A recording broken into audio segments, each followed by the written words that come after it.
you guys. Happy Sunday. Here we are again. Yeah.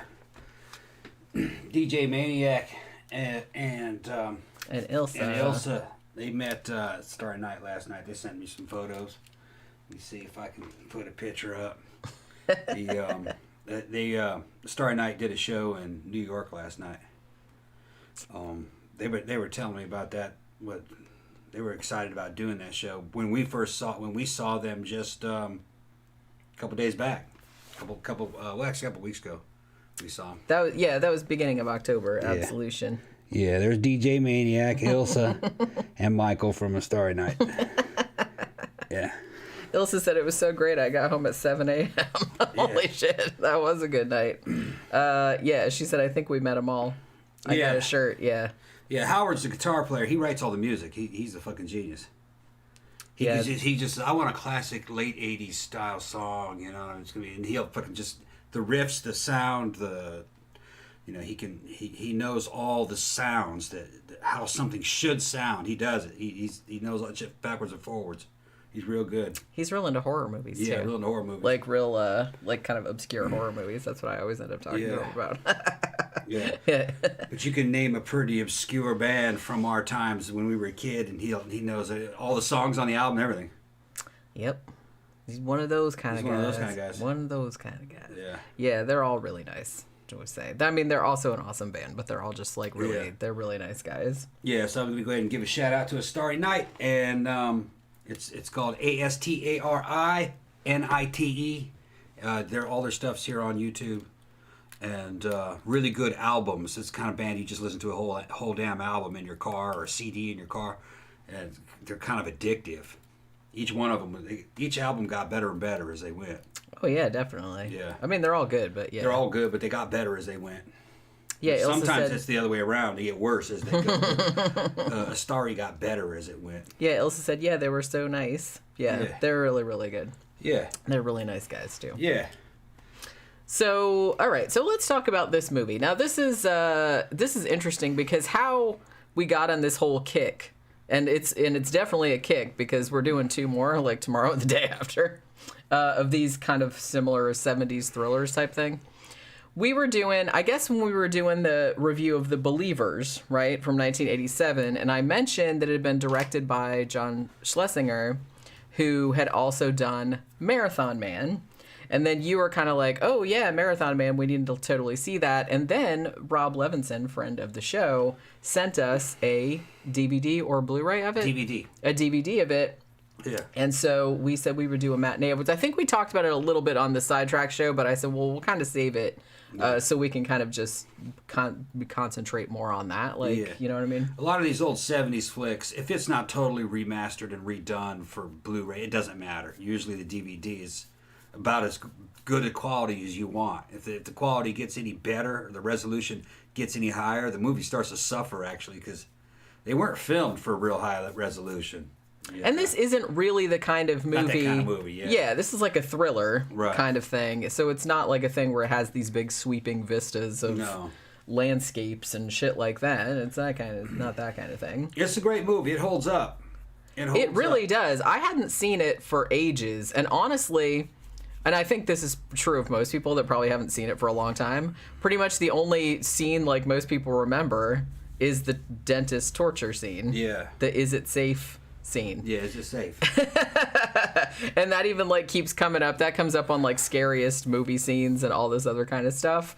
And I had kind of forgot. I kind of remembered like what this movie was about. It's probably been 25 years at least since I've seen it.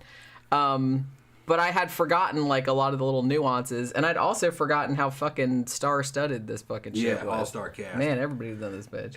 Yeah, I forgot that the brother, who was played by Roy Scheider. Yeah, I forgot that he was kind of like the main character for half the damn movie.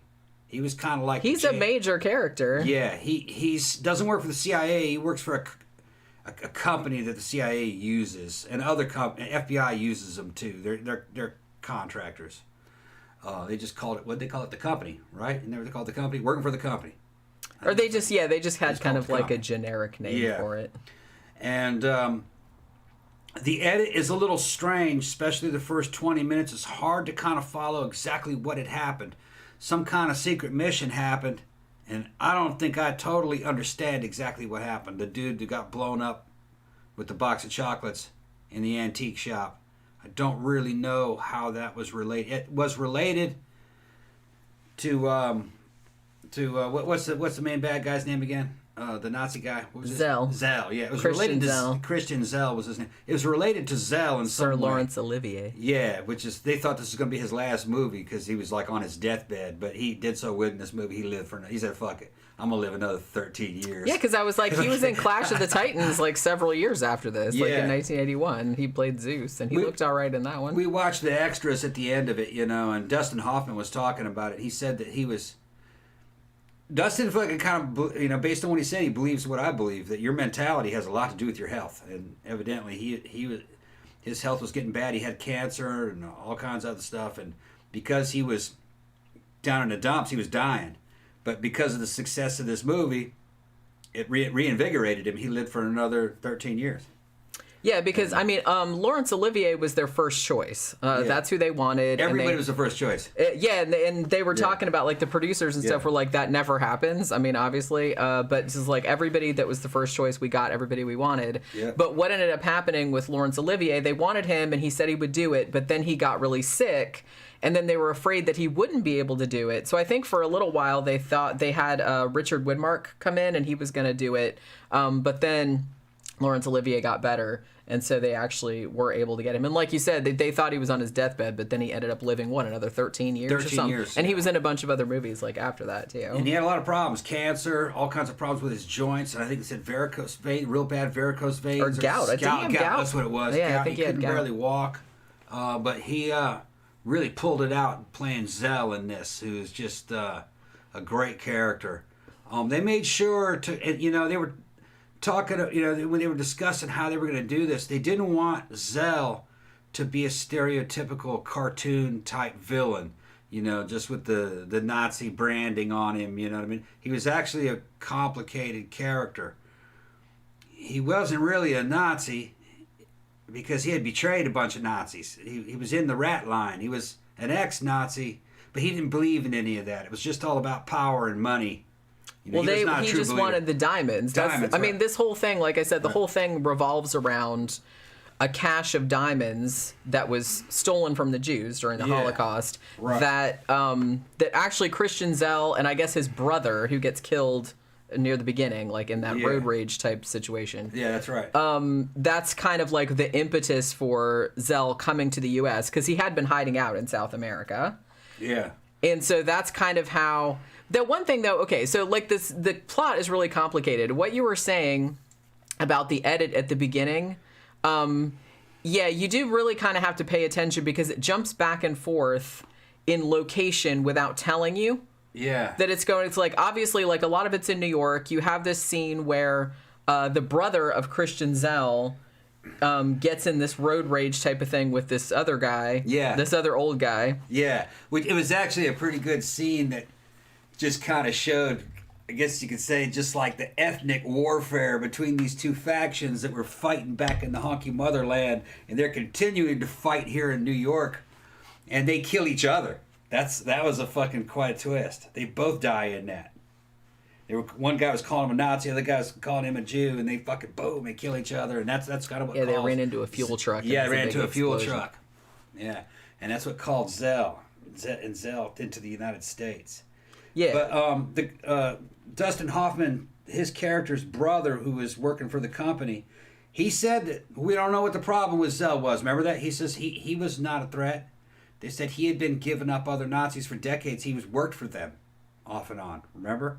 Yeah, well, because Doc, which is Roy Scheider's character's name, who's Dustin Hoffman's brother in the movie, like his older brother, there's this whole thing where Doc and that other guy, Janey or Janeway, whatever they call him, that's Bill Devane, plays him.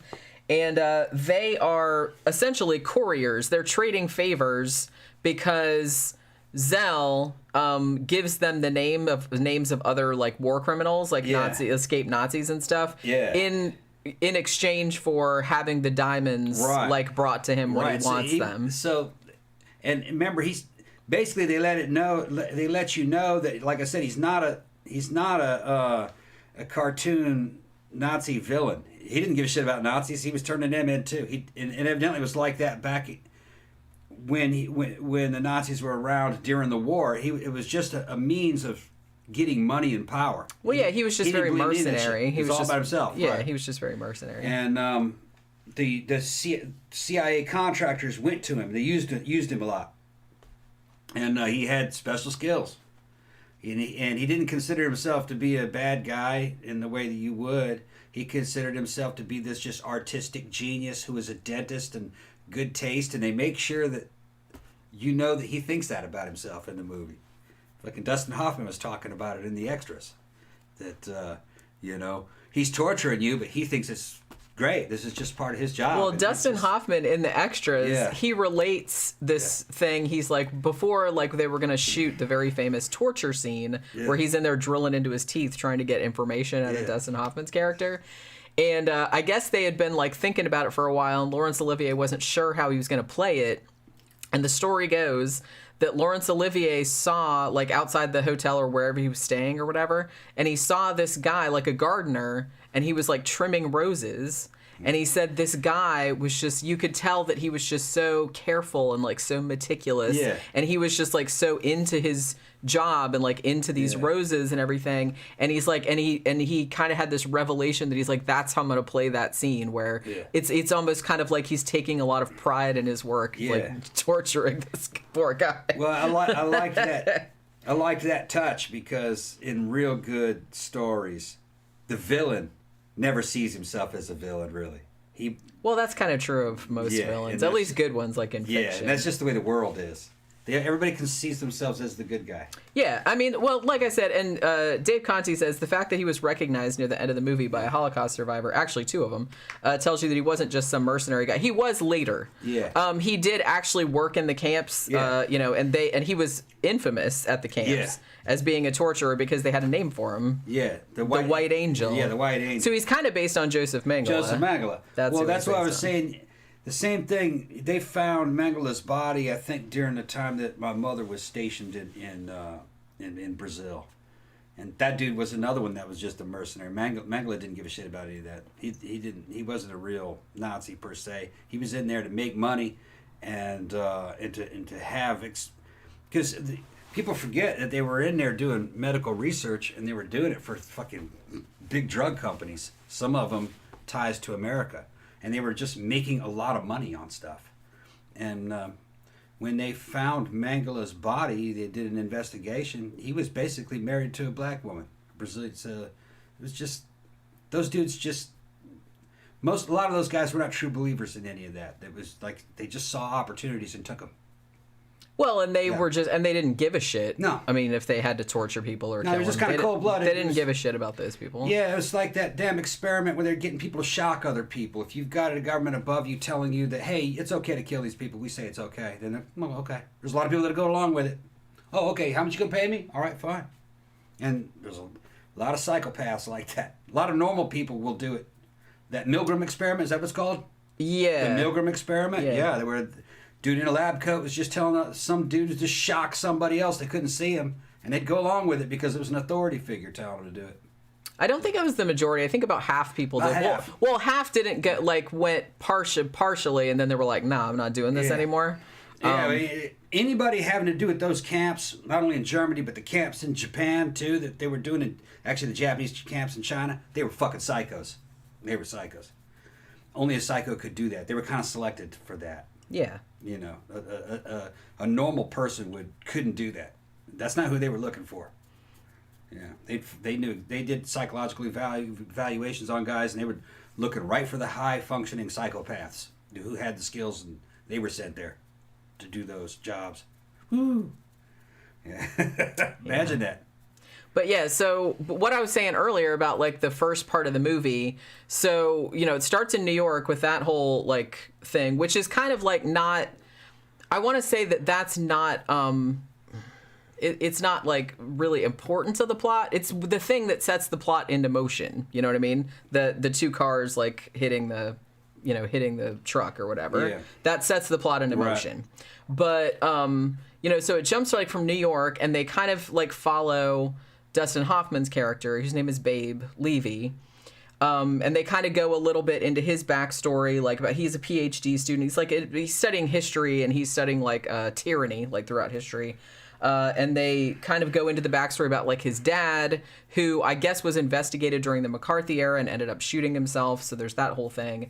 And then he kind of like talks a little bit about his brother who, and then it jumps over to Paris, but it's not telling you that it's Paris yet. It's just kind of like jumping over there. And that's where Doc, Roy Scheider's character, is.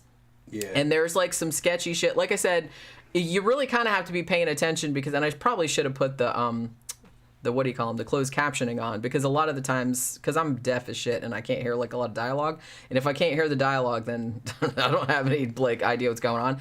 But after I watched it, like I went back, because I figured it out later, but then like I went back and like read through the plot, and I was just kind of like, oh, okay, now it makes sense. They didn't say much in the beginning. Yeah, they don't really say much, and like I said, it kind of jumps from location to location, and you're not entirely sure. Like you have to kind of be patient with it, because you're like, well, how do all these threads like tie together?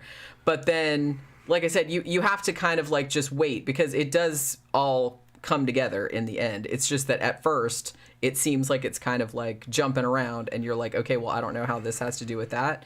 One thing that's still confusing, and if you guys have seen this movie, please tell me.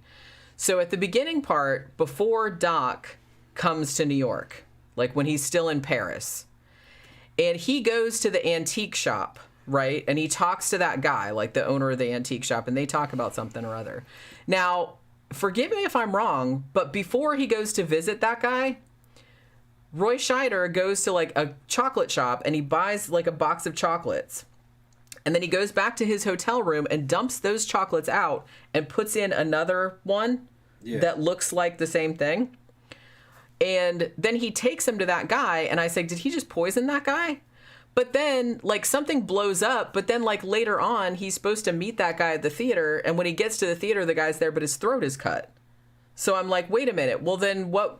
Like, because I thought he was like, who did he kill then? Right. And I looked on the Wikipedia thing, and I was just kind of like, it was vague there too. Yeah, it was kind of, and well, it didn't even mention it, and so I was just kind of like, well, why the switching chocolates? Because the first thing I thought, oh, he's gonna poison that dude, but that wasn't what it was. But then like something blew up. But then was the bomb intended for Doc? Because he kind of came out of the car and he's like, oh shit, you know what I mean? Like, so he didn't know that it was. And then, but like I said, I thought, oh, he blew up the French guy. But then later he goes to meet him at the opera house. The dude was up in the box and his throat was cut, like somebody else had got to him first. Maybe the chocolates were explosive, and they blew up, but it didn't kill him. It was maybe he intended to kill him, but it didn't. I don't know. I didn't really. Yeah, but then if he'd intended to kill him, then why would he go to the theater later to meet him? I don't know. See, that didn't make any sense to me. I didn't really understand. But see, what was going? Something's missing. Yeah, what was going on was that Doc, as well as Janie, that other guy, and presumably the French guy, those were all couriers for Zell. Yeah. So what they would do was they would go back and forth, and like they would go and get his cache of diamonds and like bring it to him in exchange for information about other war criminals. So what ended up happening was that after Zell's brother died in New York, he decided, well, I'm not going to fuck with all these couriers anymore, because I guess even though his brother dying was like an accident essentially, or it didn't have anything to do with what's going on, but I guess he thought, oh, well, somebody killed my brother, so they're turning on me, so I'm going to wipe out all of my couriers. So that's why, like, somebody came in Doc's room and, like, tried to kill him. That's why that guy, like, with the white eyes was trying to kill Doc in Paris and stuff like that, because Zell was trying to wipe out all of the couriers, like, because he thought that they were targeting him because his brother died. I don't think he got that, like, his brother's death didn't have anything to do with the plot. You know what I mean? Or what was going on. But I'm still, like, confused about that thing in France. I don't know what happened there. Yeah, Dave, I read your comment. Now, just because if you go back in history and look at the actual players that did that, a lot of that shit, they weren't true believers. They just did it because there was money and they were told them to do it. But then, like, this is accurate. Then they'd go on the run in the rat line, and they'd turn out. They would talk shit about the Third Reich and fucking turn dudes in, and oh, they were like, yeah, it was all bullshit. I just wanted the money and the power or whatever. And they didn't believe in any of that. They just did it because they were criminals. There's just a lot of it was that. And you could get them to roll on each other a lot, which that's what Zell was doing. Because they didn't care. They only cared about themselves. They were psychos. Yeah, and another thing, too, is that, interestingly, Dustin Hoffman's character, he actually initially had nothing to do with all of this plot that was going on and had no idea what any of this stuff was, because he thought Doc's cover story, his brother's cover story, was that he worked as an oil company executive. And that is what, that's what Dustin Hoffman thought, that his brother did that. But then when the brother came there, and, you know, the brother ends up getting killed, and then for whatever reason, like, Zell thinks that the brother knows some information, even though he doesn't have anything to do with it.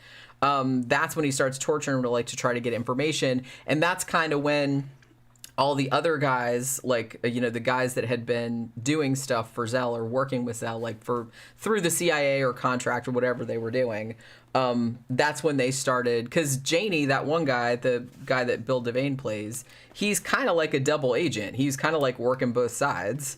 You know what I mean? Because he initially, like, tried to help Dustin Hoffman, like, you know, trying to get him away from Zell, but then he's like, no, never mind, and he, like, takes him back, because they thought that he knew something, like, some kind of valuable information. Yeah. The good thing, another thing I liked about it is it's, in some ways, the movie is kind of like along the same vein as 3 Days of the Condor. It just shows all these guys that are in this, what they call intelligence community, which they kind of scoff at that in 3 Days of the Condor, that fucking, they betray each other all the time.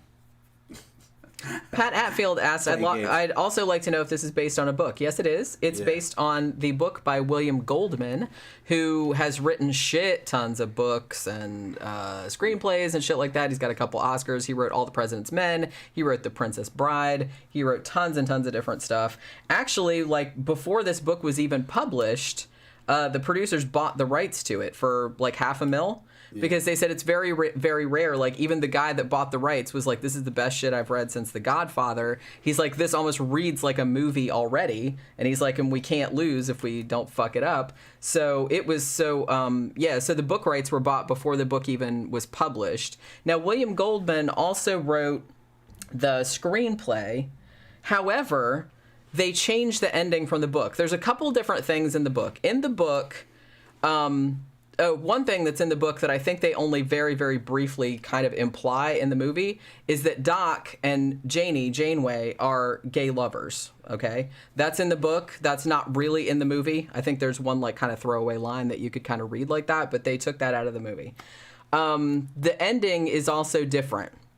In the ending of the book, it kind of ends the same where, you know, they give Babe, Dustin Hoffman's character, they give him the information where Zell is, because Babe says, I'm going to go kill the motherfucker. And in the book, he actually just does go and just, like, kills the dude in cold blood, right?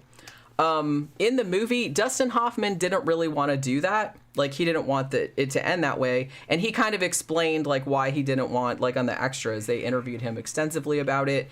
And I think what he was getting at was that he didn't want his character to be seen as, like, the same as that guy. Like, he wanted to see, like, be the better man or whatever. Yeah. So, I mean, he does end up, like, you know, the Nazi does end up dying, but he doesn't end up, like, straight up killing him. Although he does plan to. He's going to. Yeah, Zell actually kills himself by accident. Yeah. That's what happens. Yeah, and William Goldman famously really did not like that ending. He called it shit, quote unquote. But I don't know. I can see either way. Like, I can understand why Dustin Hoffman just thought... He didn't want moral equivalency. Yeah, he didn't want... Yeah. He's like, you know, my character, I want him to... Even though he does say in the movie that I want to kill that motherfucker, and he takes the information and everything, and he does intend to, but then when he's right in front of his face, he can't really bring himself to do it. Yeah. And like I said, I guess that's why, because he's just like, well, I don't want to be the same as that guy. Yeah. So I get that. I get why he didn't want to do that. Yeah, but, what? Killing a cold-blooded killer in cold blood makes you a cold-blooded killer. Yeah, so I can totally That's see. what he's talking about. I mean, even though, like, from a point of view of, like, the book, you'd be like, yeah kill that fucker. But, you know what I mean? But I can see how in the movie it would have... It makes it less complicated, and it makes him, like, a less sympathetic character, I guess. Yeah. Even though, I don't know. Well, I think Dustin Hoffman wanted the character to be kind of like an example of better morality for the audience. Did not moral equivalency. But like I said, the author of the book says, it's a shit, because that's more like the way the world really is. Yeah, but like I said, movies and real life aren't really the same thing. Right. But I can see there's arguments for both sides. I don't really have a problem with either ending. So I'm not really bothered. Now, interestingly, and here's something that was also on the Wikipedia page, and I think this is kind of like a famous story about the making of this movie, which I'm not sure is entirely... I'm not saying it's not true. I'm just saying that it's kind of like misperceived a little bit.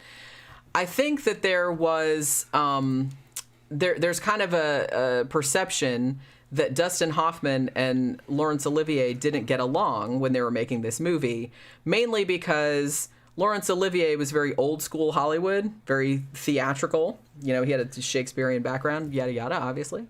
And Dustin Hoffman, even though he was almost 40 when this movie was made, which blew our minds. I was just sitting there because he's playing a grad student in the movie, and he said when he was asked to do the movie that he even thought it was weird. He's like, aren't I a little old for this role? But it worked because he doesn't come across as somebody that's 40 years old. You know what I mean? So I was actually surprised when he said, I was almost 40 when we made this movie, and I thought I was too old for it, but it worked out because he doesn't come across like that. But he was kind of like more... Even though he was almost 40, he was almost like a younger Hollywood type thing. So he's kind of like a very instinctual kind of actor and has like a little bit of a method acting kind of thing where, and there's a very famous story about this, very famous anecdote about this movie where they're like, in one part of the movie, he had to have been like, his character had to have been like awake for 3 days or like hadn't eaten and stuff. So Dustin Hoffman's like, so I just stayed up for 3 days and didn't eat. You know what I mean? Yeah. And then Laurence Olivier very famously said to him, it's like, why don't you try acting? But like, instead of actually doing it. But actually, Dustin Hoffman, he talked about that a great deal. And he was like, I wanted to clarify. He's like, he did say that, but they're like, you're kind of missing like all of the context of, he's like, he didn't mean it like, oh, you lame ass, like you can't even act, like you have to do it for real. It's like, he didn't mean it like that. Like he kind of clarified what he meant after that. And honestly, like all the behind the scenes stuff, they looked like they got along really well. And Dustin Hoffman said after the movie wrapped, Laurence Olivier came to his house and brought him this big box of all of his, the Shakespeare plays and like the books and stuff that he'd been in, that he had all his acting notes like wrote in there, and he gave them like to Dustin Hoffman as a present.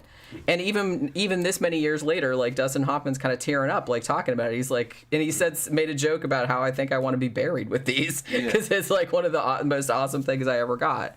So it did really kind of seem like they got yes, their styles were very different, but I think that it's kind of been overblown, like how they didn't get along on set and shit like that. Hoffman was really one of the best actors in Hollywood, in modern Hollywood. He was good. He could pull off some crazy-ass roles.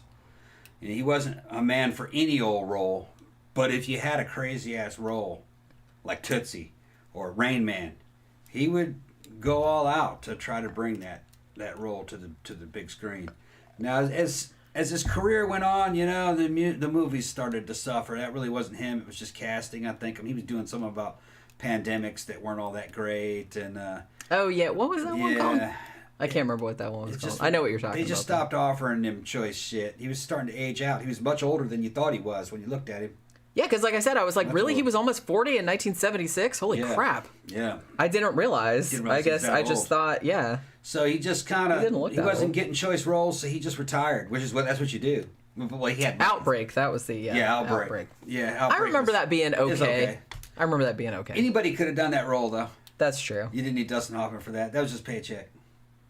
Yeah, and like I said, I don't, I don't shit on actors. Like, once they get older, like, shit gets tough out there, man. It's like everybody wants, like, the newest, hottest thing. It's like once you get into your 40s and 50s, everybody's like, yeah, they're just, you're going to end up on, like, fucking Lifetime Christmas movies and shit like that if you're not careful.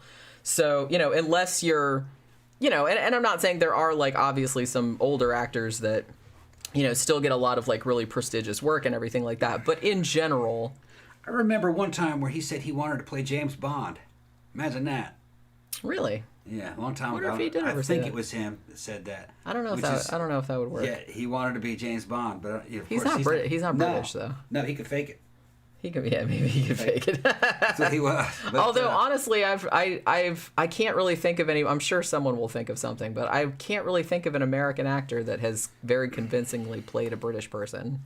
The accent is never exactly right. Yeah. I've seen a lot of British actors that can play Americans that I didn't realize that they were not Americans. Yeah. But I've The Walking Dead. Yeah, I've never seen the reverse though. Yeah. Over time, I was able to go, yeah, he is kind of hamming it up a little bit with the word with Carl. The word, he's well, the thing though is that it did sound. If you didn't know that he was British, which we didn't when I was, because I hadn't seen Love Actually at that point, because he was also in Love Actually like before that, which is like a British movie.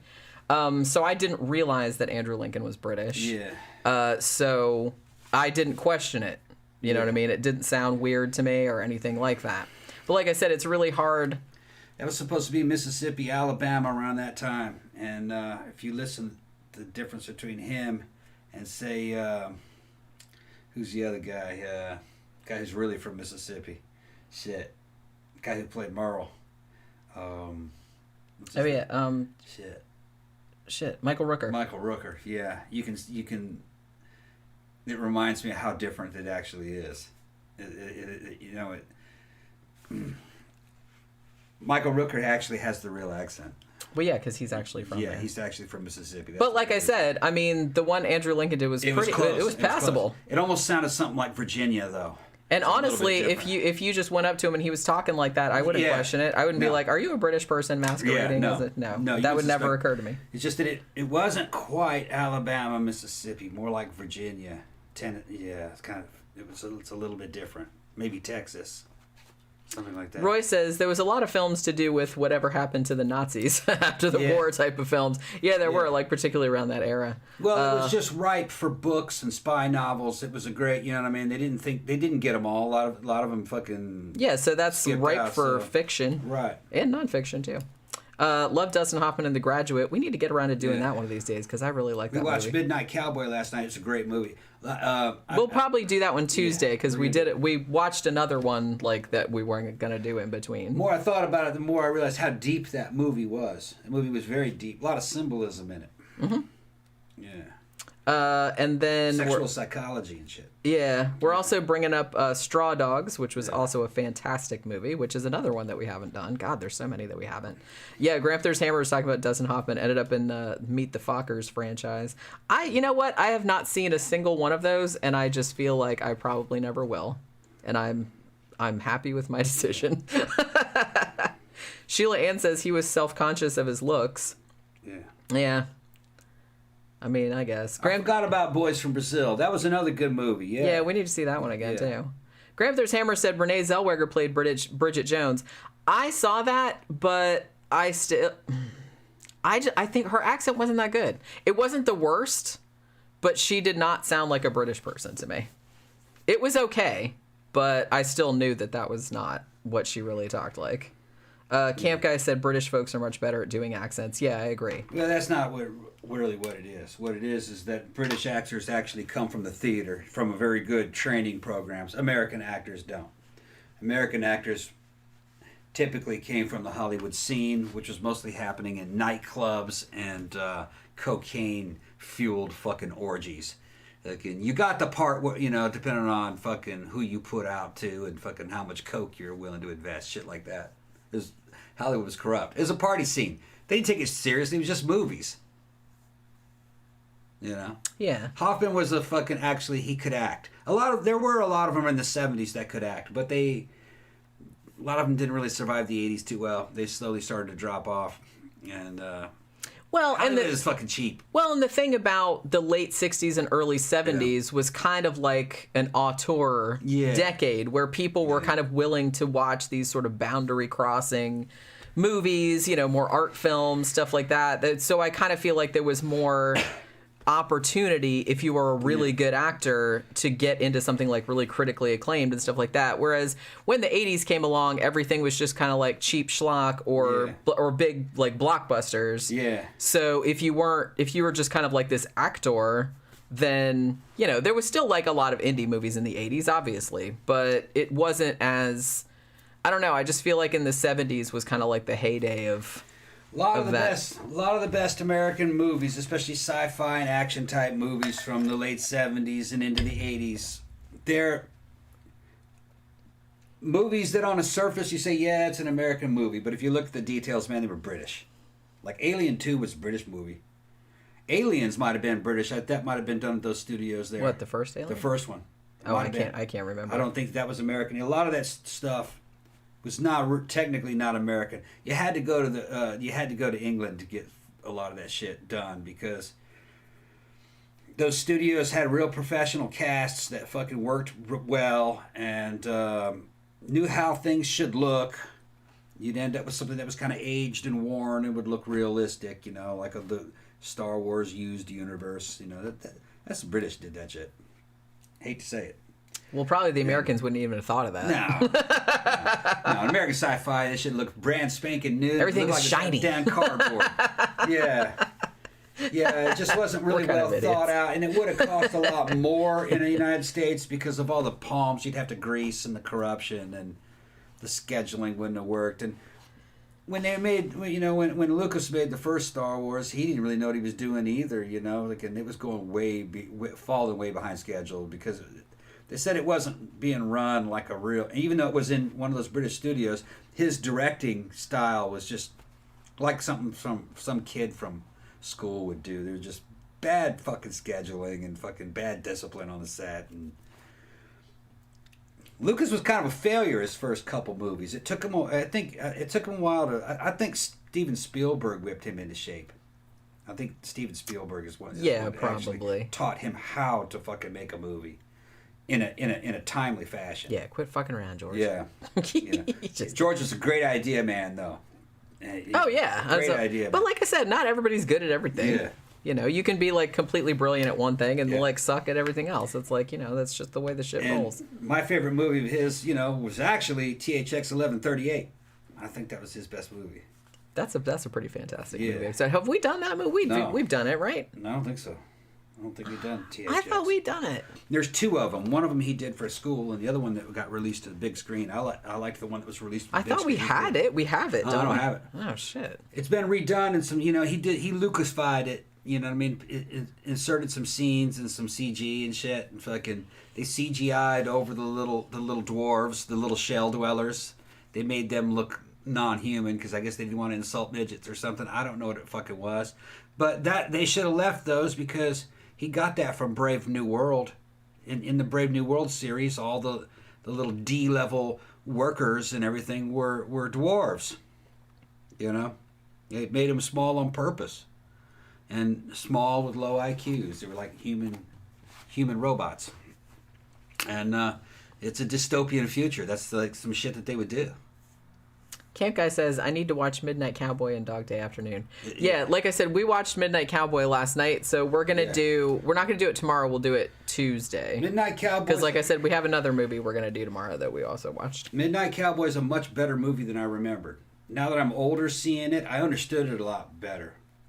See, this is why if a movie is like a classic and the first time you saw it, you were young or you just didn't get it or whatever, you should definitely give it another chance.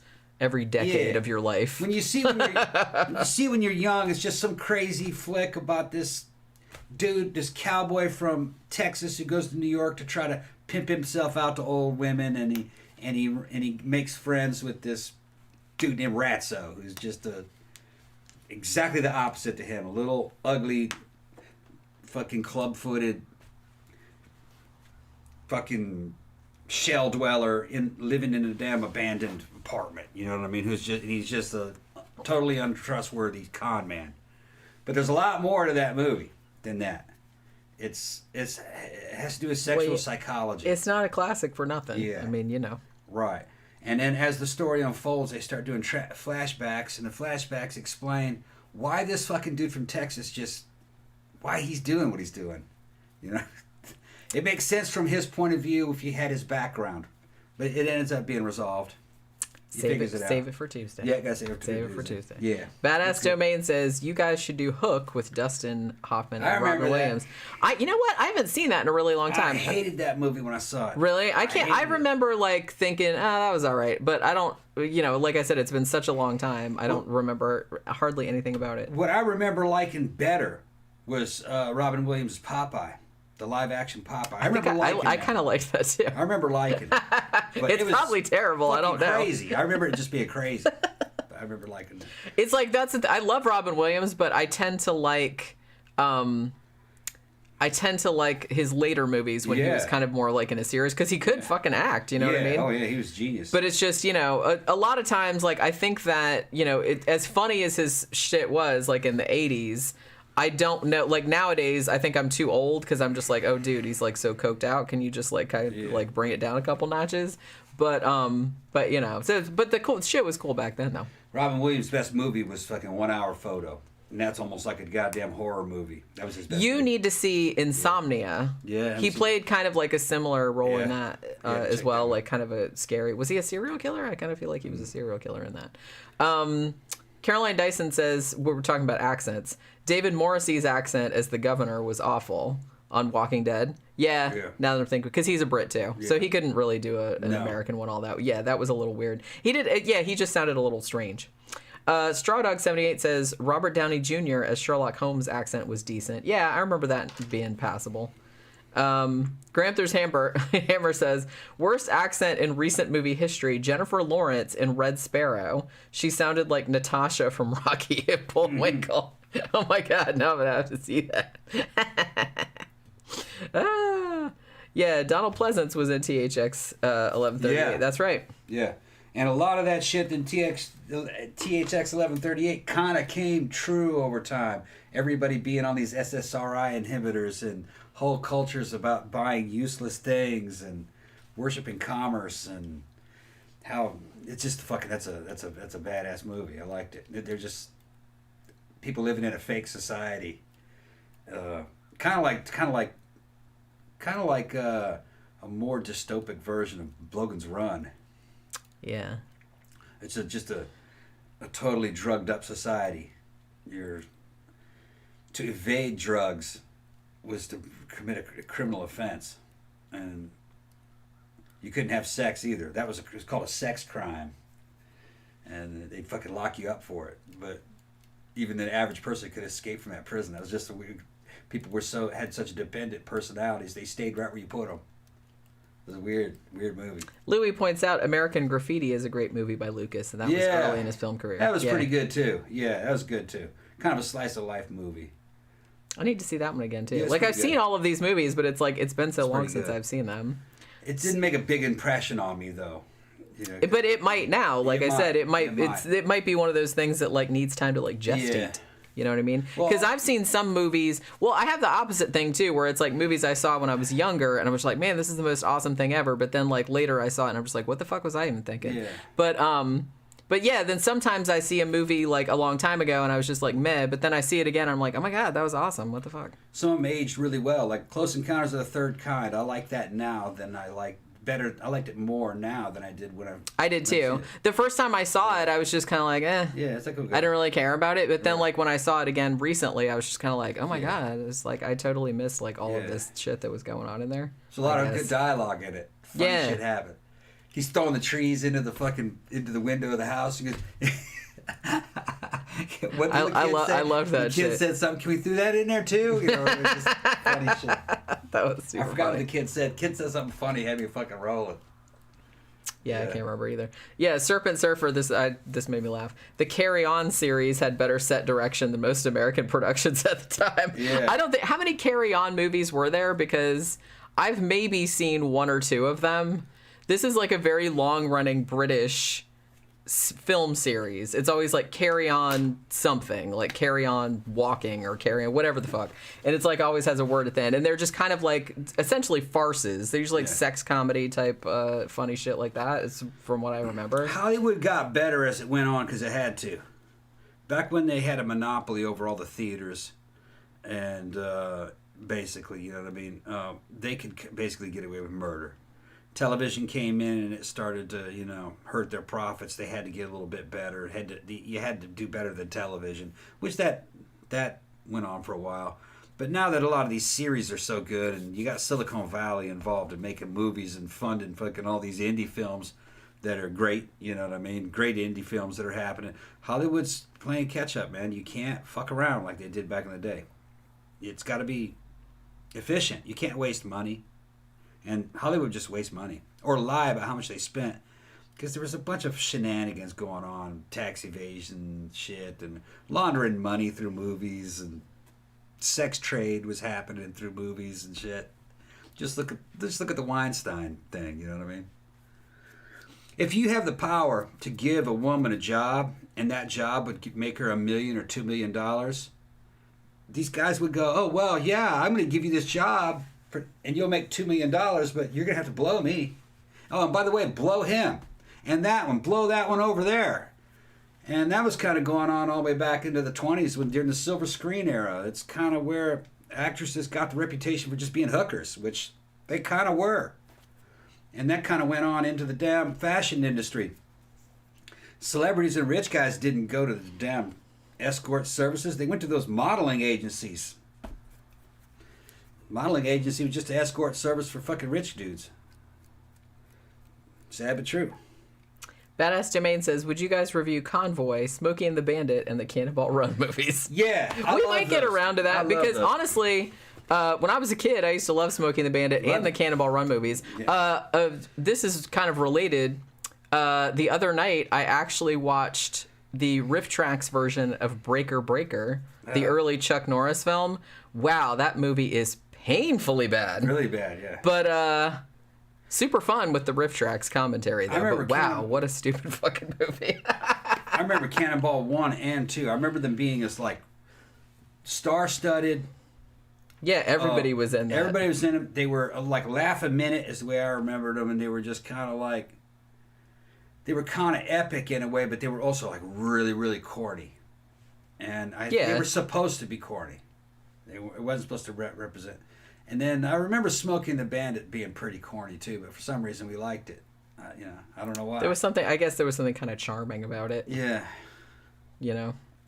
Well, that was like... Sally Fields was in it. She was cute as shit. That's true. That was one thing about it. I mean, and that's like I said, I can't comment because I probably haven't seen it since the late 1980s. Yeah. That's probably like the last time I saw any of them. And I remember really liking those and thinking they were funny, but now I might watch it and just be like... Yeah. Humor doesn't age that well in general. Like I said, it depends. Like sometimes I'll see a movie like a comedy that came out back then that's still funny, but most of the time, not so much. I tried to watch History of the World Part 1, and that shit, I just couldn't get through it. It just fucking sucked. I remember thinking it was hilarious when I was a kid. The only one that aged pretty well was Airplane. Well, and Mel Brooks movies, Blazing Saddles aged well, and Young Frankenstein. Yeah, Young Frankenstein. But I haven't seen like the other ones. Like I used to really love Spaceballs, but I haven't seen that in a really long time. I didn't like it when it came out. I didn't think it was funny. So I don't know if I would not think it was funny nowadays. Yeah. I'm not really sure. Corny shit. Although I imagine Blazing Saddles is probably still pretty funny because that's fucking Gene Wilder's in that shit. I mean, how can you not love Gene Wilder? Come on. Gene Wilder. Gramthars Hammer says Blues Brothers is still a hoot. Yeah. Man, I need to watch that one again too. I haven't seen that one probably since 1987 or something like that. Another one I want to see again is Stir Crazy. Oh yeah, Richard Pryor and Gene Wilder go to prison. I want to see that one. Yeah. I remember thinking it was hilarious, but how bad could it be? It's got Richard Pryor and Gene Wilder in it. It's got to be good. I mean, yeah, just watching the two of them, just farting around is like funny. Yeah. So, like I said, the best thing, and I think I talked about this when we talked about Young Frankenstein, Gene Wilder is just kind of like, he's just one of those dudes that's just funny. It just seems like effortless. Like even he's not telling a joke or nothing like that. It's just like funny. It's his facial expressions. I guess. And he kind of had this fucking soft voice that he would say. But you also had the impression that he might just like flip out at like any moment. And he was constantly seemed to be on the verge of busting up and breaking character. And you know he's trying to keep it together. And it's making you laugh because you can see that he's getting ready to fucking lose it sometimes. Oh my god. Yeah. Although I will say that in what do you call it? The Willy Wonka and the Chocolate Factory. That scene at the end, when I was a kid, that scene at the end where he yells at Charlie, wrong, sir, wrong, that used to like scare the shit out of me because he'd been so nice and like he's kind of a little bit sinister, but then like when he flips out at the end, I was like, like when I was a little kid, I was like, he was so nice, now he's yelling at me, oh my god. But yeah, so he was like fucking genius at those type of roles. Louis says Cannonball Run, Dean Martin and Sammy Davis Jr. as a priest. Yeah, that I remember that being like really funny. I remember the two of them. And I remember like the two hot chicks and the shiny zippered like what do you call them? Jumpsuits. There you go. If you look closely at Sammy Davis Jr., he's actually dressed as a satanic priest. He is. Yeah. He's wearing a head of Baphomet. Fucking. And they don't. Do they even bring it up in the movie? Which is like that makes it funnier. He's wearing a head of Baphomet necklace, and it's the necklace that Anton LaVey gave him. Yeah. Oh, people don't know that, but Anton LaVey gave him a fucking necklace and made him like a bishop of the Satanic Church. Which, how fucking rad is that? I mean, come on. Yeah. Which it's an honorary title. It's just he's like, I don't have to do anything. I don't have to go to the meeting. Evidently they met. Fucking LaVey was impressed with his singing and dancing and just thought he was the greatest, so he just gave him a necklace and made him a fucking bishop, I think.